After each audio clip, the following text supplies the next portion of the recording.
I remember meeting Ted. It was during the summer. I was doing summer league basketball. It was my sophomore year. I was going into my junior year.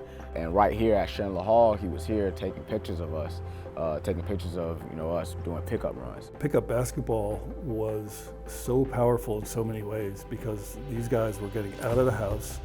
They were getting out among each other, socializing. They care about each other, so they were checking in on each other. Like they wanted to do it. Nobody had to make them go out there and do that. And the power of pickup basketball in these communities is really more than I think that gets credit for.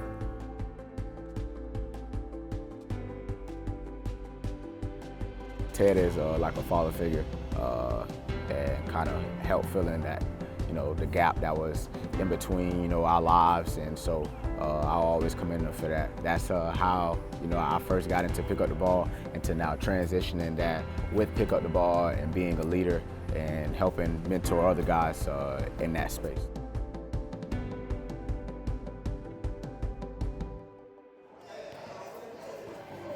I didn't come because of the group.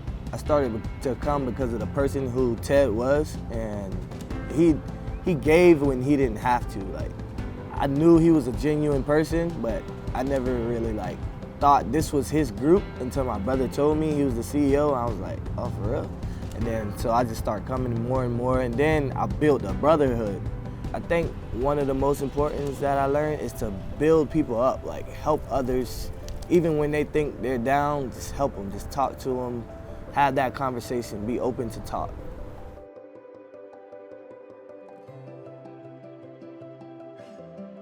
When I first started doing it, I thought it was important to expose these young men to experiences and information and people that they didn't originally have access to. That's still important, but the other thing I realized when I was going up to the courts is that there's a lot of young men who have become older who also want to mentor these young men. And they really care about their community, and they want to be able to provide things for the young men coming up. They see problems. Some of these guys in the community recognize that, but they've got families, they've got jobs, they don't have the time. Sometimes they don't have the information, they don't have the resources, they don't have the support or the structure to be able to effectively build into these young men's lives. So what Pick Up the Ball is now becoming, yes, we're mentoring young men, but we're also giving the young men in the community that opportunity to take care of their own community by mentoring the young men coming up after them. It's a lot of stuff you can learn just from hearing other people's perspective on life and other things that you thought you only thought about. We're not alone out here, and I think this is why I still come to this group. So of course, I have long hair like some of these other kids that come to our group, or I talk the same lingo as them, or I dress a certain way that they do, and I'm able to let them understand that, hey man, you can be what you want to be. You don't have to be subject to certain things. You don't have to feel peer pressure. You don't have to feel like you're not cool enough. You don't have to feel like you're not smart enough, because I'm not either. I want to be that inspiration for them, or that voice for them, to let them know that, hey, you can.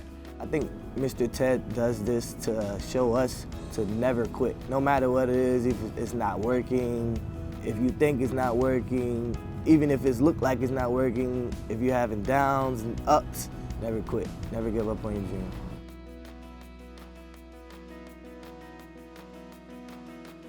It's them in the community taking care of their own community. It's not an outside organization coming in and saying, okay, here's the program and here's how we're going to run things.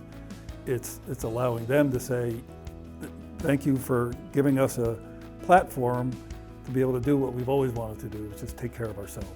So of course, Ted, by image doesn't look like me, right? But he helped me to find that voice inside of me that sounded similar to what he was saying. So I want to be that voice, that image, whatever that looks like for them, to let them know that they can. It can be, oh, I can go to college, or I can be a good husband, or I can do this, or I can do that. I want to be that I can for them.